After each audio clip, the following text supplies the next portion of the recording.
alguém nesta manhã. Se você sabe rezar em línguas, eu te convido a rezar em línguas.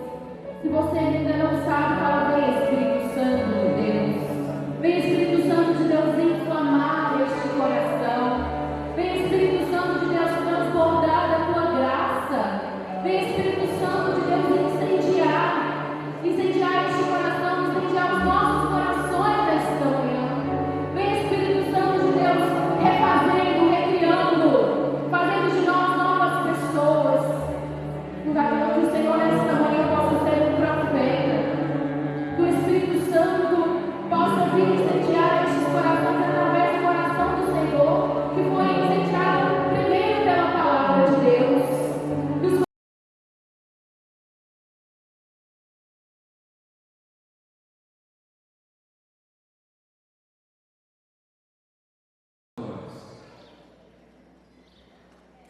Por isso que essa igreja, ela gerou sacerdotes, como nós estamos tendo aqui a visita do Padre Vivânio, do Padre Clécio, que veio aqui ontem. Aliás, São Francisco de Assis, ele diz assim: se um anjo aparecer para você, mas ao mesmo tempo um sacerdote passar por você, vá até o sacerdote, cumprimenta ele, pede bênção a ele e deixa o anjo. São Francisco de Assis. Nós precisamos louvar a Deus pelos nossos sacerdotes, porque através deles, de vocês, nós, nesse mundo aqui, estamos alcançando o remédio, a cura para nossas almas, para a nossa salvação. Não importa se o sacerdote recebeu a ordem, foi ordenado pela nossa igreja, ele é sacerdote. Tem algumas dificuldades de relacionamento, reza por ele. Algum desvio, reza por ele, mas ele é o sacerdote, porque na hora do seu pecado, se você tiver que se confessar, e você tiver algum respeito humano por causa do sacerdote, pois você sabe alguma coisa sobre ele, e não se confessar, e você estiver na hora de morrer, corremos o risco de ir para o inferno, porque tivemos respeito humano. Então a igreja é isso. Antes de começar a falar sobre o tema que eu trouxe para vocês, que é sobre a Eucaristia, que cura e alimenta. O tema agora de manhã é isso: Eucaristia, que cura e alimenta. Eu me senti à vontade, na vontade de falar sobre a igreja. A igreja que, através da civilização, principalmente na Europa, através do nosso baluarte, São Bento, ela cresceu. Nós temos aí resultados, consequências da tecnologia, na ciência, na educação, tudo por causa da Igreja Católica, meus amados irmãos. Se nós olharmos o Evangelho de quarta-feira, terça ou quarta-feira, onde Jesus expulsa os demônios, manda para os porcos, lembra daquele Evangelho? Onde Jesus vai até a cidade dos Gadarenos, e aí saem dois homens do meio dos túmulos. E do meio dos túmulos, aqueles dois homens gritam assim, possuídos pelo demônio: que vieste fazer aqui, vieste nos atormentar, sabemos quem tu és. E aí eles pedem para serem expulsos dos porcos. E aí Jesus expulsa, a prova de que aquilo que o Padre Edivânio disse ontem, que o demônio pode possuir animais também. Jesus então mandou os demônios, aliás, era uma legião em dois homens. Imagina só o sofrimento daqueles homens que moravam no meio dos túmulos.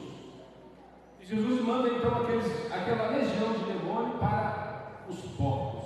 E os porcos depois se precipitam no mar e morrem. Aquela cidade depois chegou até Jesus e queria fazer o quê? O mesmo que Jesus fez com porcos. Queriam expulsar Jesus. Por quê? Porque Jesus expulsou os demônios. Nós somos assim. Quando alguém tenta fazer o bem, a gente tenta expulsar as pessoas. Jesus, por ter expulsado os demônios, eles queriam expulsar Jesus. É claro, porque eles perderam um pouco da sua economia, viviam da criação de porcos, mas eles queriam expulsar Jesus. Mas ao contrário, eles poderiam muito bem dizer assim: nossa, quanto tempo aqueles dois homens estavam sofrendo e ninguém olhava por eles. Eu louvo a Deus, obrigado Jesus,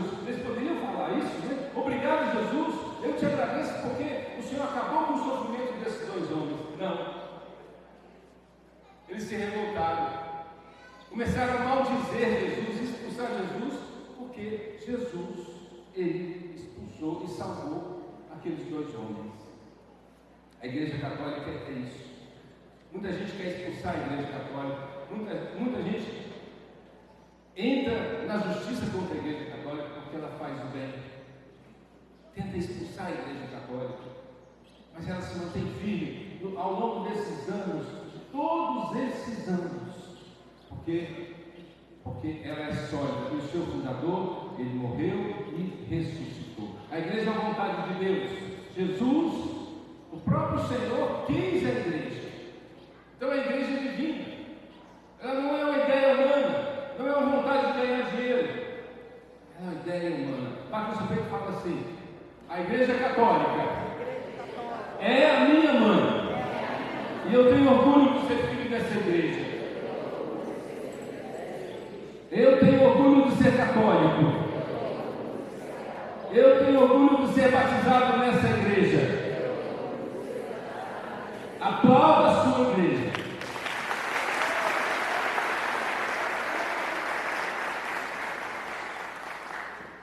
É por isso que eu dizia ontem que para ser católico tem que estar disposto a ser martirizado. Tu quem está ao seu lado fala: você está pronto para sofrer?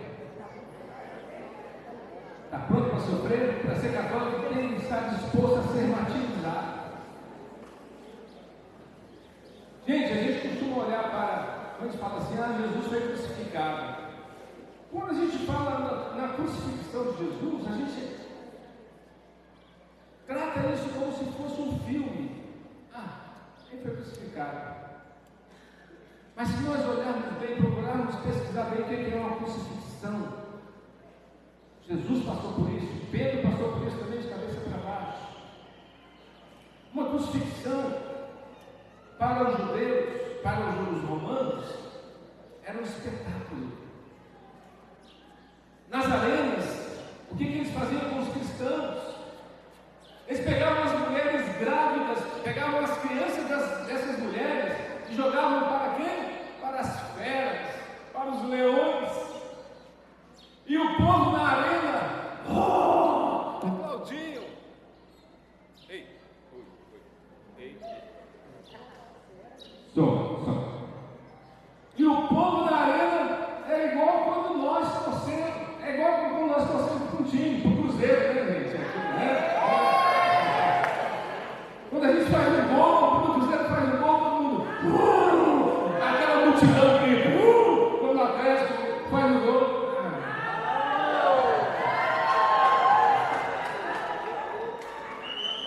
Vocês estão atleticanos, mas Jesus te ama assim, tá? Mas voltando, nós não entendemos direito o que é martírio, o que é crucifixão, o que é sofrimento, o que é perseguição. Muitos, para que você estivesse aqui hoje, derramaram o seu sangue. O sangue dos mártires são semente de novos cristãos. Então, muitos derramaram o seu sangue para servir o quê?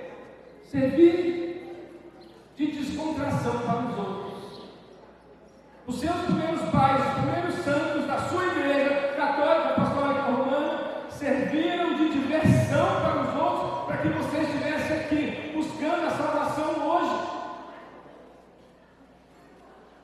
Crianças, mulheres grávidas, grandes homens que defenderam a fé por nossa causa, por sua causa. E aí Jesus também.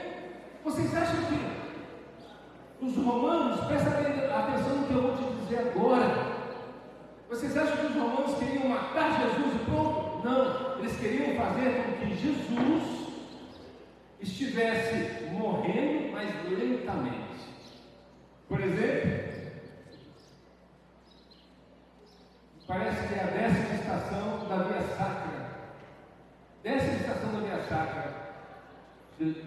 Jesus, eles passam a cruz para o Sirineu. Isso. O Sirineu não queria ir, mas quem forçou o Sirineu a ir? Foram os romanos. E vocês acham então que os romanos forçaram o Sirineu para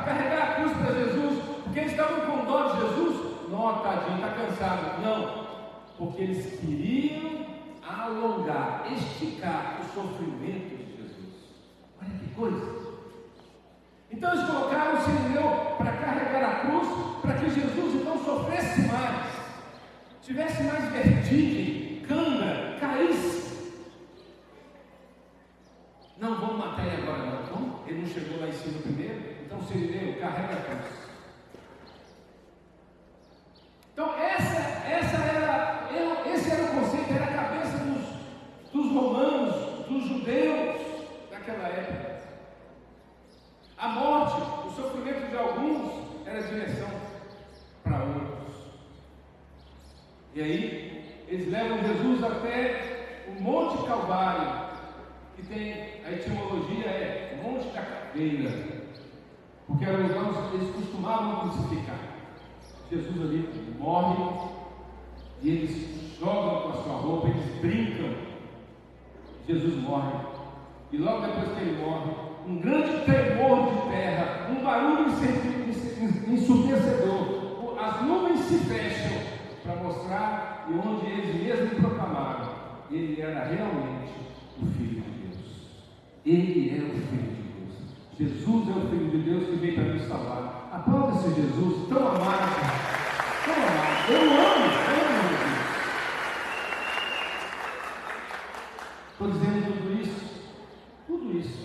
Essa introdução não tem nada a ver com a Eucaristia, para dizer que Jesus ele está no meio de nós. Continua no meio de nós.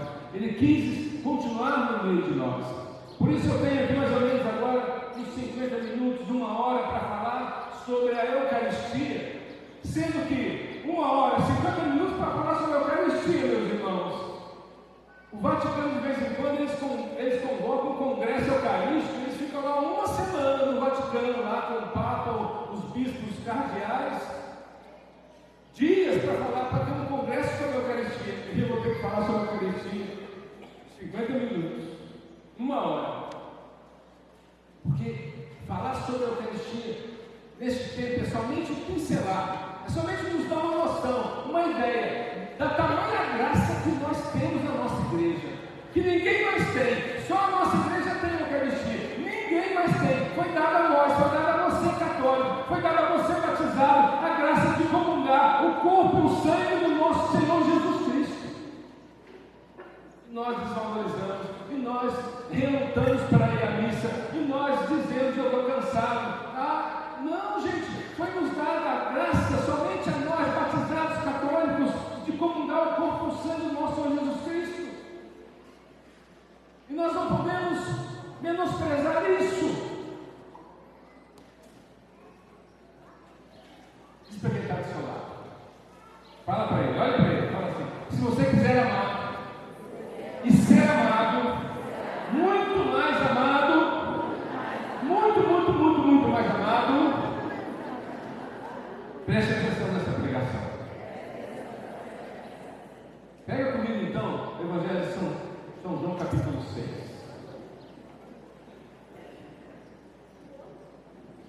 Evangelho de São João capítulo 6.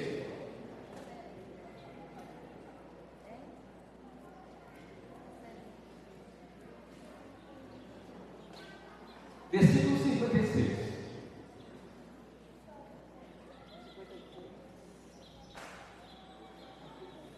(55) 52. Brincadeira, gente. João capítulo 6.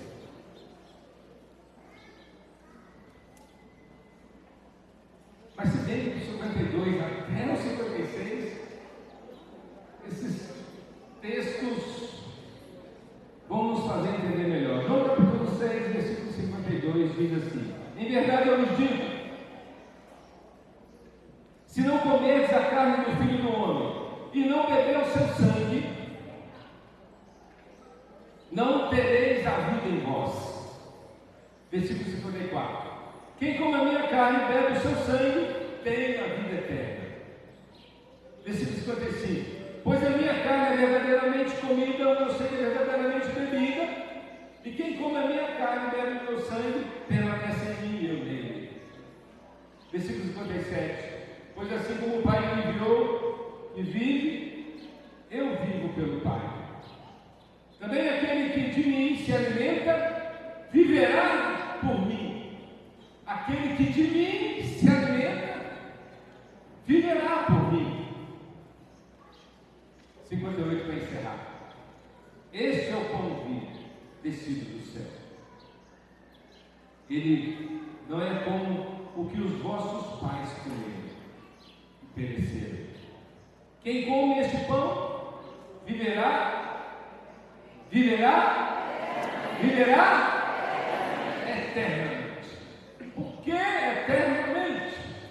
Porque a Eucaristia, ela está numa dimensão sobrenatural, eterna.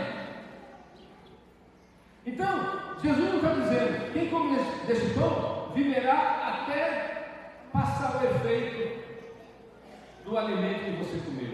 Ou até você ir no banheiro e fazer o número 2. Desculpa falar isso. Quem come desse pão viverá eternamente, porque os efeitos em nós não são nos nossos corpos, mas é da nossa alma, viverá eternamente. Então, guarda bem isso, a Eucaristia é um alimento que alimenta a alma. E quando, consequentemente, se alimenta a nossa alma, consequentemente, curará e alimentará também o nosso corpo. Porque o nosso corpo começa a ficar mais sadio. Nós começamos a procurar coisas mais sadias para a nossa vivência. Nós renunciamos coisas que fazem mal, porque a minha alma está sadia. Compreendem? Então, este Evangelho de São João capítulo 6 é conhecido como o Evangelho Eucarístico. E ele contextualiza, lá no início do Evangelho de São João capítulo 6, a multiplicação dos pães. Então, esse Evangelho onde Jesus está indo mais direto, falando que ele é a Eucaristia, contextualiza a multiplicação dos pães de Jesus. Estava lá na montanha, na relva, tinha mais de 5.000 homens, meio-dia, e aí de repente, meio-dia é a hora da fome, a hora do almoço, diz o Evangelho. E as pessoas então começaram a sentir fome depois que Jesus tinha pregado. Eles já tinham se alimentado da palavra, mas eles começaram a sentir fome de comer alguma coisa. E aí os discípulos, chegam até ele e falam assim: Senhor, o que nós vamos dar para esse homem? Nem 200 denários é o suficiente para a gente comprar pão para todo esse povo. Aí Jesus pergunta: o que vocês têm?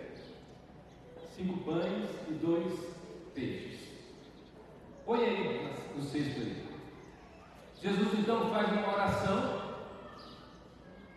E fico tentando imaginar, porque quando eu leio essa Escritura, eu vou lá na época, eu entro lá dentro. Eu acho que eu entrei lá dentro do cesto de pão e do peixe também na hora. Aí quando Jesus faz uma oração e começa a sair lá de dentro. Sai pão. Ou, eu falei assim, não pode ser assim. Eu estava me contradizendo a eu mesmo. Sabe quando você tem uma briga com você mesmo? Eu estava brigando comigo mesmo. Ou as pessoas, só tinha aquele lá no fundo lá, e eles iam tirando. Quando eles pensavam que ia acabar, eles enfiavam a mão, não tinha mais. E tirando. Não importa como foi, só sei que sobraram mais de 12 cestos, porque Jesus tem o poder de multiplicar os pães. Aplauda Jesus, ele tem o poder de fazer aquilo que ele tem fazer. E é bom a gente entrar nesse contexto, para quê? Para a gente entender que Jesus tem poder. Isso é muito importante para eu continuar a pregação. Jesus tem o quê? Jesus tem o quê? E quem acredita no poder de Jesus, diga eu. Amém. Isso é importantíssimo. Isso é importantíssimo. E aqui nesse texto que nós lemos, ele diz: eu sou o pão vivo descido do céu. Jesus, quando ele falou tudo isso que nós acabamos de ler, vocês acham que todo mundo ficou quietinho e aceitou tudo que Jesus disse? Não. Teve algumas pessoas que começaram a sentir um rebuliço. Eu não concordo, não é possível. Eu sou o pão vivo descido do céu. Quem comer da carne dele, quem beber do sangue dele? Uns falaram assim: eu não sou canibal. Como é que eu vou comer a carne? Como é que eu vou bebendo o sangue dele. Eu não sou canibal. E a consequência dessa pregação de Jesus, a consequência dessa formação de Jesus, foi a seguinte: aqui, eu sei que aqui tem alguns irmãos protestantes, ou não sei se hoje ontem tinha mais gente, mas eu vou falar uma coisa que talvez às vezes vocês não gostam. Mas aqui, muita gente pensa que os primeiros protestantes, eles surgiram há 1500 anos atrás. Não, aqui surgiram os primeiros protestantes, quando Jesus começou a revelar que Ele era a Eucaristia, que Ele era o pão descido do céu, que quem comesse da carne dele e bebesse do sangue dele, se nós virarmos a página da Sagrada Escritura, nós vamos ver que alguns disseram assim: mas essa palavra é muito dura de entender. E diz o Evangelho na sequência, diz assim: isso, Jesus disse, isso vos escandaliza? Versículo 62. E quando vides o Filho do Homem subir aonde ele estava antes, aí, depois que Jesus disse isso vos escandaliza? Por isso eu vos afirmei que ninguém pode vir a mim, se isso não lhes for concedido pelo Pai. E então, versículo 66, muitos já não andavam mais com Jesus, voltaram atrás e não andavam mais com Jesus. Quando Jesus revelou que Ele era a Eucaristia, quando Ele era pão, quando Ele era sangue, muitos deixaram Jesus. Então não foi somente na reforma luterana que aconteceu, o protestantismo começou a acontecer aqui. Muitos largaram Jesus, deixaram Jesus e não andavam mais com Jesus, porque Jesus se revelou como Eucaristia. E aí Jesus pergunta para Pedro: e vocês, para Pedro e para os 12, vocês também vão querer ir atrás dele? Só porque eu falei que eu era a Eucaristia? Só porque eu falei que eu sou o convívio descido do céu? Porque eu revelei a vocês que eu sou carne, que eu sou sangue? Vocês também vão querer ir? O que Pedro responde? Onde iremos nós, Senhor? Pois só tu tens palavra de vida eterna. Se coloquem como Pedro agora e respondam: e vocês também vão querer ir?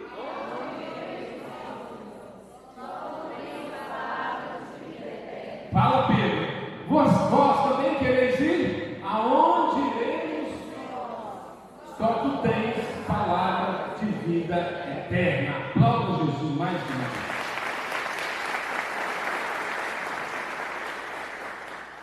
Eles deixaram Jesus porque até então Jesus estava somente fazendo coisas agradáveis para ele, estava curando o leproso, estava multiplicando o pão. Então isso era um benefício tremendo. Vamos seguir Jesus, porque olha o tanto de coisa que Ele dá para a gente. Ele dá pão, Ele cura.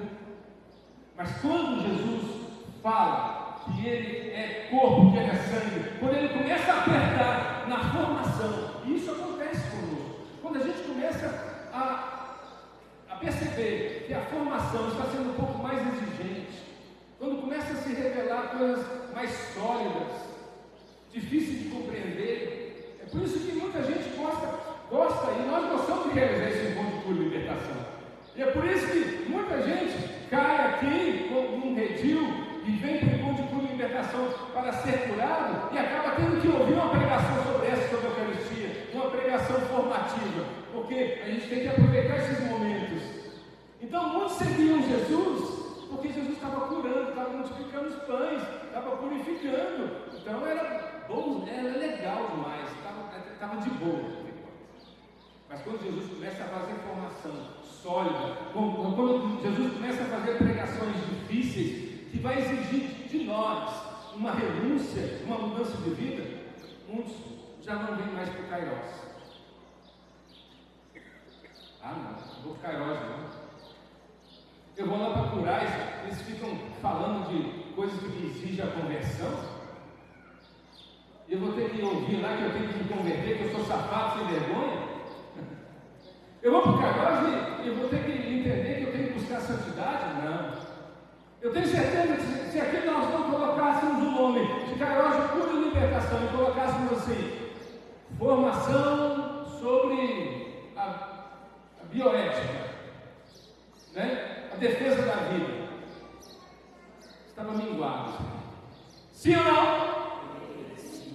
Porque nós queremos cura, nós queremos libertação, nós queremos chorar. Chore pelas suas almas. Porque talvez isso que eu estou dizendo poderá salvar você. Então, caríssimos irmãos, Jesus, ele fez essa revelação e muitos não andavam mais com ele, assim como nós muitas vezes preferimos outras coisas. Muitos não deixaram, assim como muitos católicos ainda continuam deixando. Muitos preferem o grupo de oração do que a Santa Missa. Muitos deixam a Santa Missa no domingo e vai no outro domingo sem se confessar, porque é um pecado grave contra a igreja, é um mandamento da igreja. Vocês não sabem como é difícil ser católico. Quer ser santo? Pergunta para mim para o seu lado. Quer ser santo? Quer ser santo? Fala, responde para ele. Seja católico, seja católica. Aqui você consegue alcançar a santidade. Amém? É difícil, é muito difícil ser católico. A Eucaristia, eu posso falar muito para vocês aqui, mas ela continua sendo um mistério. É por isso que o padre, quando vai celebrar a Santa Missa, ele diz assim: eis o mistério da fé. Eis o mistério da fé. A Eucaristia, você pode ouvir as melhores pregações do Frei Raniero Cantalamessa, do Papa Leão XIV, de São Boaventura. Você pode ouvir falar sobre os santos podem vir aqui e explicar para vocês a Eucaristia, mas ela continuará sendo um mistério. Um mistério. E a Eucaristia é um mistério que só se desvenda através da fé. Aliás, nem se desvenda, porque nós nem sempre conseguimos. Aquilo que é mistério, conseguiremos desvendar. Alguns mistérios nós vamos ter que apenas viver.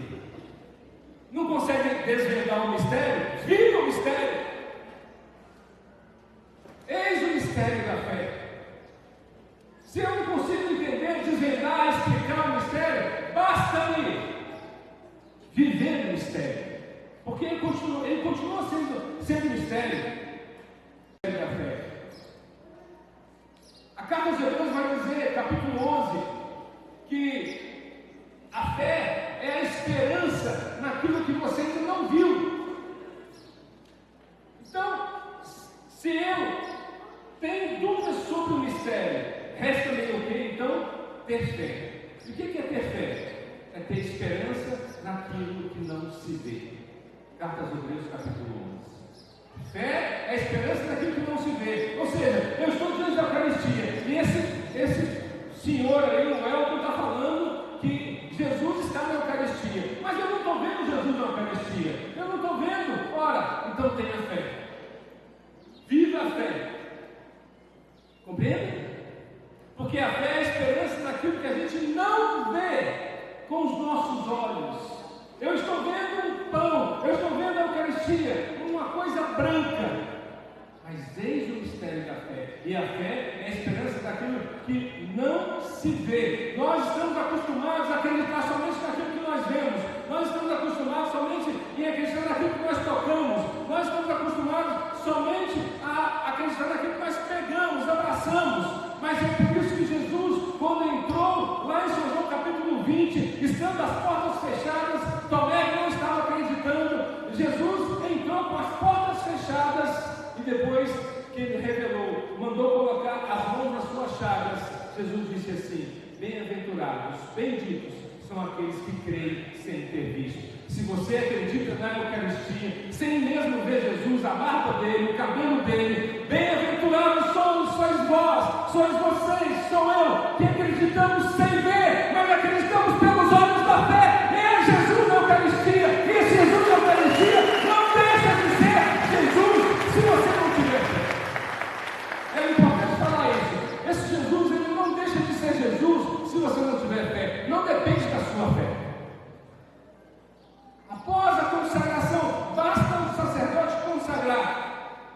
vai deixar de ser Jesus porque você não acredita? Não. Ó. Ele continua sendo Jesus. Bem-aventurados sois vós, vocês que acreditam sem ver. Acreditar sem ver. E Jesus deixou para nós, para a igreja, para a Santa Madre Igreja Católica, essa memória. Ele ordenou a fazer isso. Lucas capítulo 22. Fazer isso em memória de mim. E quando ele falou isso, na instituição da Eucaristia. Na instituição da Eucaristia, estamos os apóstolos todos sentados com Jesus. Jesus então pegou o pão, pegou a taça de vinho, abençoou, e depois que ele fez isso, ele ordenou aos apóstolos que ele havia ordenado a continuar fazendo isso. Fazer isso em memória de mim. E nós, eu e você, somos consequências de uma ordem de Jesus. Nós estamos participando da memória que Jesus ordenou os sacerdotes a fazerem. Fazer isso em memória de mim. Mas você pode dizer assim para mim: mas lá na ceia estava João lá, eles viram Jesus. João até deitou a cabeça no peito de Jesus. Eles tocaram em Jesus. Pelo menos lá, Elton, você está falando tudo isso que a gente deve acreditar, mas lá, junto da mesa de Jesus, que eu acredito que nem seja mesa, porque os judeus costumavam sentar no chão. Lá eles estavam junto com Jesus. Lá eles estavam do lado de Jesus. Eles viam Jesus, olharam para ele, da cor dos olhos dele, do cabelo dele. Lá tudo bem, você pode até falar que Jesus estava presente, né? Jesus estava lá, mas na hóstia eu não vejo nada. Eu não vejo Jesus na hóstia. Como que eu vou acreditar? Meus amados irmãos, deixa eu falar uma coisa para vocês. Vocês acreditam que Jesus andou sobre as águas? Quem acredita que diga eu que Jesus andou sobre as águas? Ele não morreu? Eu. Se Jesus andou sobre as águas, ele tem o poder de tornar o corpo dele mais leve, de tirar o peso do corpo. Quem acredita que Jesus atravessou em João capítulo 20 as paredes para provar para Tomé que ele tinha chagas? Quem acredita que Jesus pode atravessar a parede? Eu. Se Jesus atravessou a parede, ele tem o poder, então, de as moléculas, não sei se é metafísica, o que Jesus tem poder para atravessar a parede. Né? Igual aqueles super-heróis que mudam as moléculas. Tem gente aí que quer até ser picado por uma aranha para virar Homem-Aranha, né?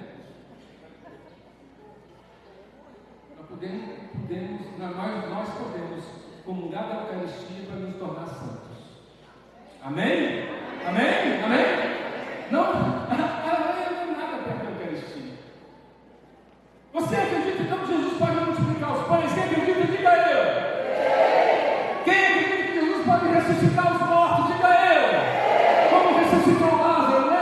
Então Jesus caminha sobre as águas. Jesus então atravessa a parede, multiplica pão, ressuscita a morte. Por que Jesus não pode estar presente na Eucaristia, meus amados irmãos? Ele pode estar presente na Eucaristia, sim.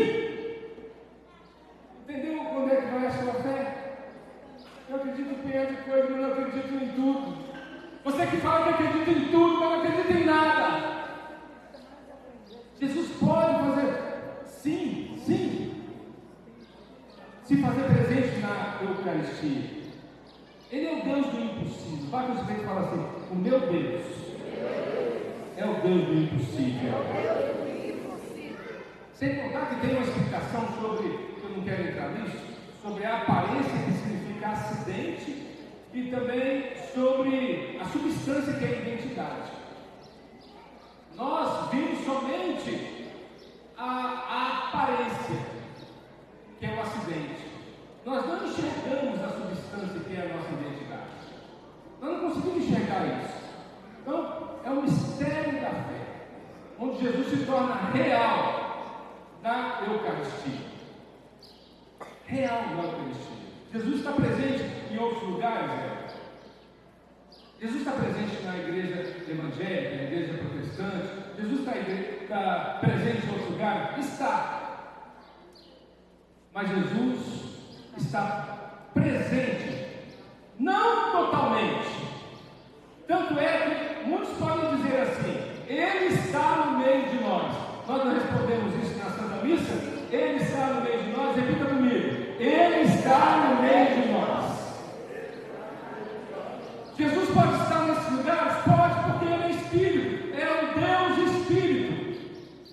Mas Ele está ali somente em Espírito. Nos outros lugares, Deus só está em Espírito. Nas outras igrejas, Ele pode estar somente em Espírito. Mas é somente na Igreja Católica que Jesus está em Espírito e em verdade. Em verdade é só na Igreja Católica. É só aqui. Ou seja, Ele está completo. É um homem-Deus. Jesus, na Igreja Católica, está completo, sendo homem e sendo todo Deus e todo homem. Foi dada uma identidade para a hóstia consagrada, onde na hóstia consagrada, Jesus, naquela hóstia, naquele pão, tem trigo e água, que vai se derreter, vai entrar na sua alma. A alma não precisa de sabores para se alimentar. A alma não precisa de sazon para fazer sentir vontade de comer de novo. A vontade que nos faz voltar para a igreja e comer do sangue, e beber do sangue, e comer do corpo, é a vontade de santidade, é a vontade de estar próximo de Jesus, é a vontade de amar Jesus. É isso que nos faz voltar novamente para nos alimentar dele. Mas não são os sabores. Então, aquele peso, aquela Eucaristia que tem o mesmo peso, levinho, aquela hóstia branca, aquela hóstia consagrada, não tem peso nenhum, né? Ela tem aparência, tem gosto de pão, sim ou não? Tem. Tem aparência? Tem. Tem gosto de pão? Tem. Mas Jesus está presente ali completamente naquela hóstia consagrada. Você não vê Jesus, mas a identidade dela é Jesus. Quer um exemplo? Se você pegar uma foto sua lá com 1 ano e meio, 2 anos de idade, eles vão pegar a foto, você vai mostrar para alguém, e essa pessoa vai falar assim: nossa, que bochichudinho, que guti, carequinha, cabelo loirinho, lisinho. O Bruno tinha até cabelo na época quando ele nasceu, né, gente? Já viu o Bruno? Nossa, que menino cabeludo, gordinho, rechuchudinho, cheio de dobrinha. Você vai pegar a hóstia, você vai pegar a sua foto e vai ver quem? Eu vou ver o Elton. Eu estou lá, eu era o Elton naquela época. Eu era Elton. Só que você pega o Elton hoje, olha para mim, né? E vê esse cara começa a cair, começa a dar uns sinais de ruga e tudo mais. Olha,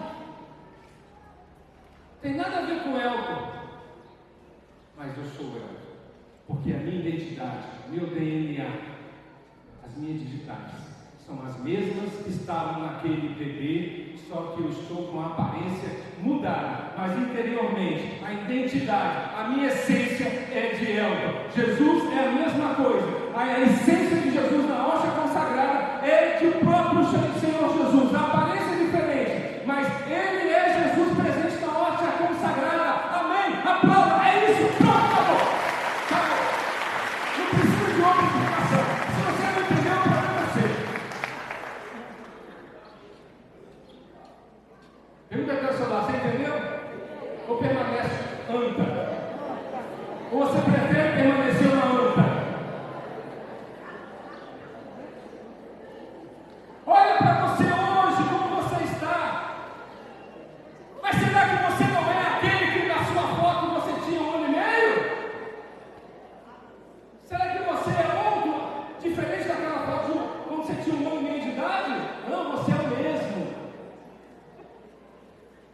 que nos milagres eucarísticos, deixa eu partir para o final, porque está quase na hora, deixa eu ver as horas aqui.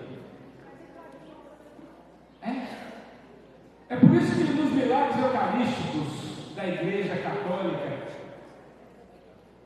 milagres eucarísticos, será que eu consigo terminar? Obrigado. É por isso que nos milagres eucarísticos, aliás, comprem a camisa, tá, gente? É por isso que nos milagres eucarísticos da Igreja Católica, milagres do Lanciano. Lanciano, eu posso falar dele porque eu estive lá em 2012, 2013 na Itália, e eu vi com os meus próprios olhos, vontade de pegar, mas eu não podia, porque eles colocaram uma proteção de vidro na frente, mas a minha vontade era de mergulhar lá dentro. Eu vi o milagre de Lanciano que aconteceu no século VIII. Um padre estava celebrando a missa e ele ergueu a hóstia e ele dizia assim, lá no seu interior, para ninguém ouvir: eu estou celebrando essa missa, mas eu não acredito. Ele celebrava a missa, ele ergueu a hóstia que ele consagrou, e a consagração aconteceu mesmo sem ele acreditar. Então, abre aspas, nota do rodapé, a hóstia, ela não se transformou em Jesus por causa da fé do padre, mas por causa da ordem da igreja sobre o padre. Amém? Vamos fazer isso? A igreja deu poder ao padre. E aquele padre, então, no século IX, levantava a Eucaristia e dizia: eu não creio, eu não creio, eu não creio. E de repente ele abre os olhos, começa a gotejar, escorrer nos braços dele o sangue daquele pão. Começou a escorrer sangue daquela hóstia que ele consagrou. Começou a sujar o sanguíneo, a mesa do altar. E ele cai de joelhos, arrependido, pedindo misericórdia porque ele duvidou. O que acontece?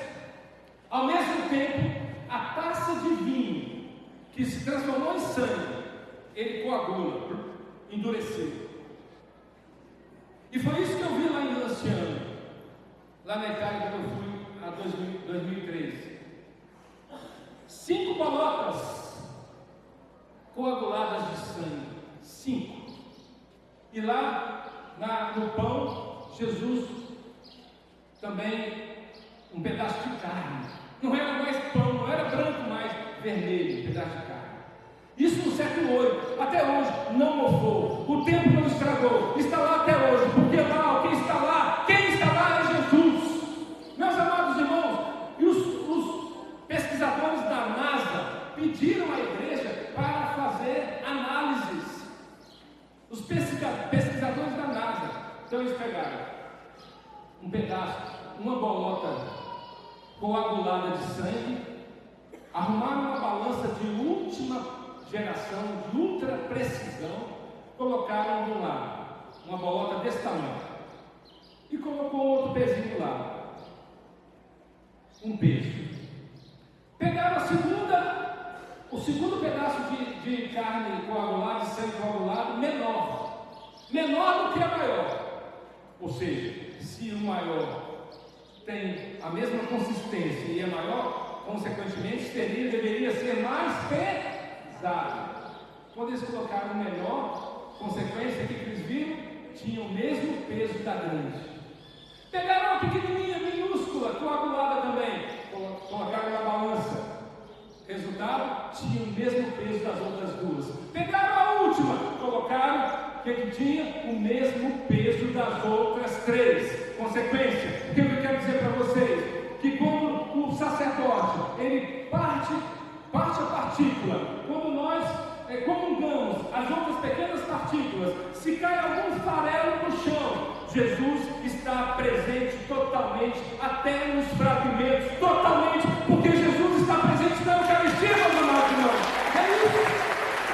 E olha,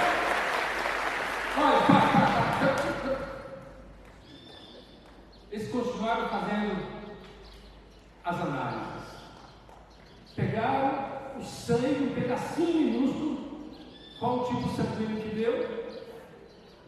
AB. AB ele é normalmente encontrado aonde? Entre os judeus. E Jesus era o quê? O sangue era de Jesus. O sangue era de Jesus. O sangue era de Jesus, meus amados irmãos. Parou. Continua a análise. Eles, então, fizeram análise de onde seria aquele sangue, aquele pedacinho de carne. O que aconteceu? Descobriram que fazia parte do miocárdio, do coração de Jesus, gente, do coração de Jesus. É isso que é a Eucaristia. Para terminar, essa foi a mais recente. A mais recente, eles descobriram que aquele sangue, ele estava vivo, e com o calor humano, como se estivesse correndo na veia de um ser humano. Aplauda, levanta a sua cadeira, e aplauda bem forte. Jesus está vivo na Eucaristia. Ele está vivo na Eucaristia. Ah, meu Deus. Agora sim.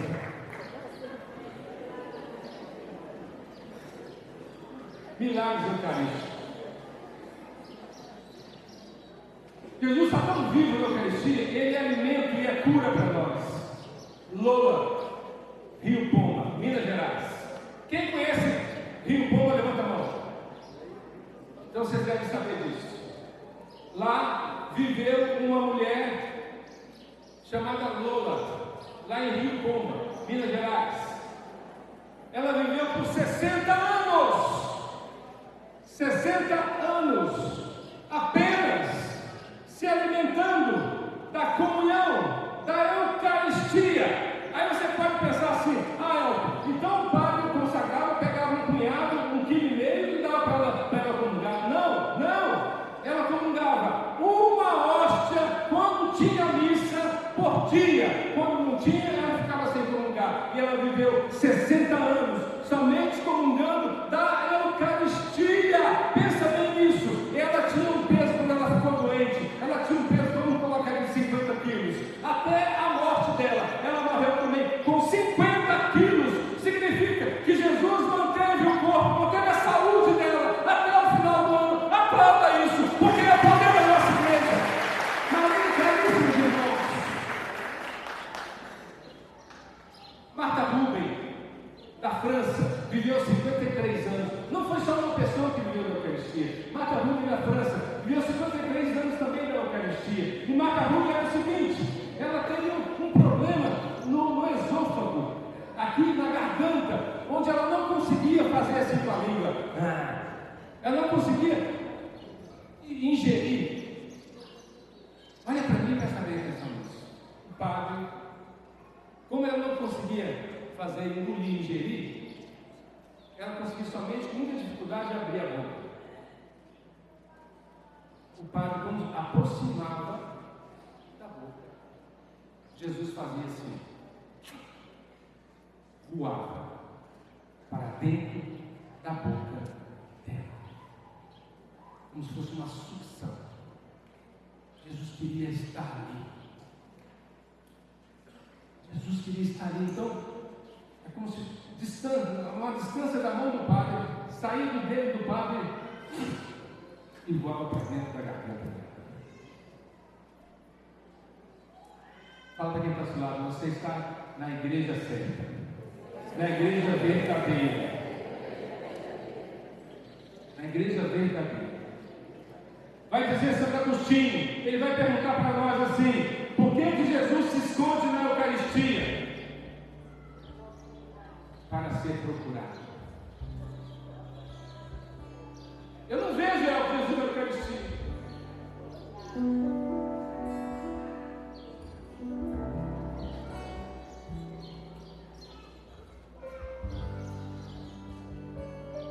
Eu não vejo Jesus na Eucaristia.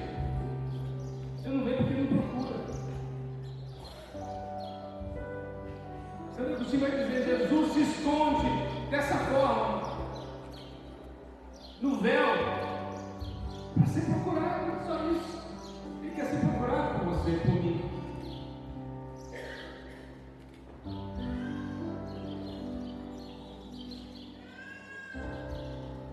Santo Agostinho vai dizer assim: sendo Deus sapiente, onipotente, ele não pôde dar mais. Sendo Deus onipotente, ele não pôde dar mais. Sendo Deus sapientíssimo, cheio de sabedoria, ele não soube ensinar mais.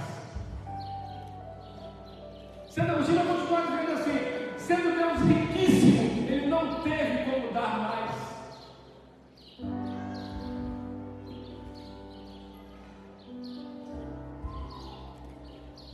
São Bernardo de Claraval, ele vai dizer assim: a comunhão, a Eucaristia, reprime as nossas paixões. Tem muita gente hoje que sofre de dependência afetiva. Não pode ver um rabo de saia, não pode ver um homem. Gente que vive de sensualidade. São Bernardo de Claraval vai dizer: a Eucaristia reprime as nossas paixões. A cura está aqui na Eucaristia. Nos afetos. Busca Jesus na Eucaristia, você será curado, equilibrado, uma pessoa equilibrada. E eu termino dizendo: nós não somos protestantes. Nós comungamos do corpo e do sangue do nosso Senhor.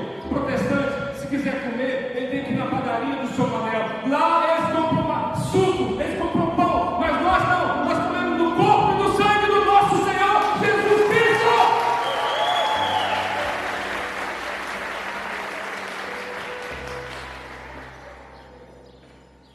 E ele está vindo aí. Eu quero saber a sua resposta. Sabe por que eu quero saber a sua resposta? Porque os satanistas acreditam, as seitas satânicas acreditam que Jesus está na Eucaristia. Tanto é que eles roubam Jesus para levar para as suas missas Black Sabbath. Eles roubam Jesus porque eles acreditam. E você? Crê? Fala: eu creio, Senhor.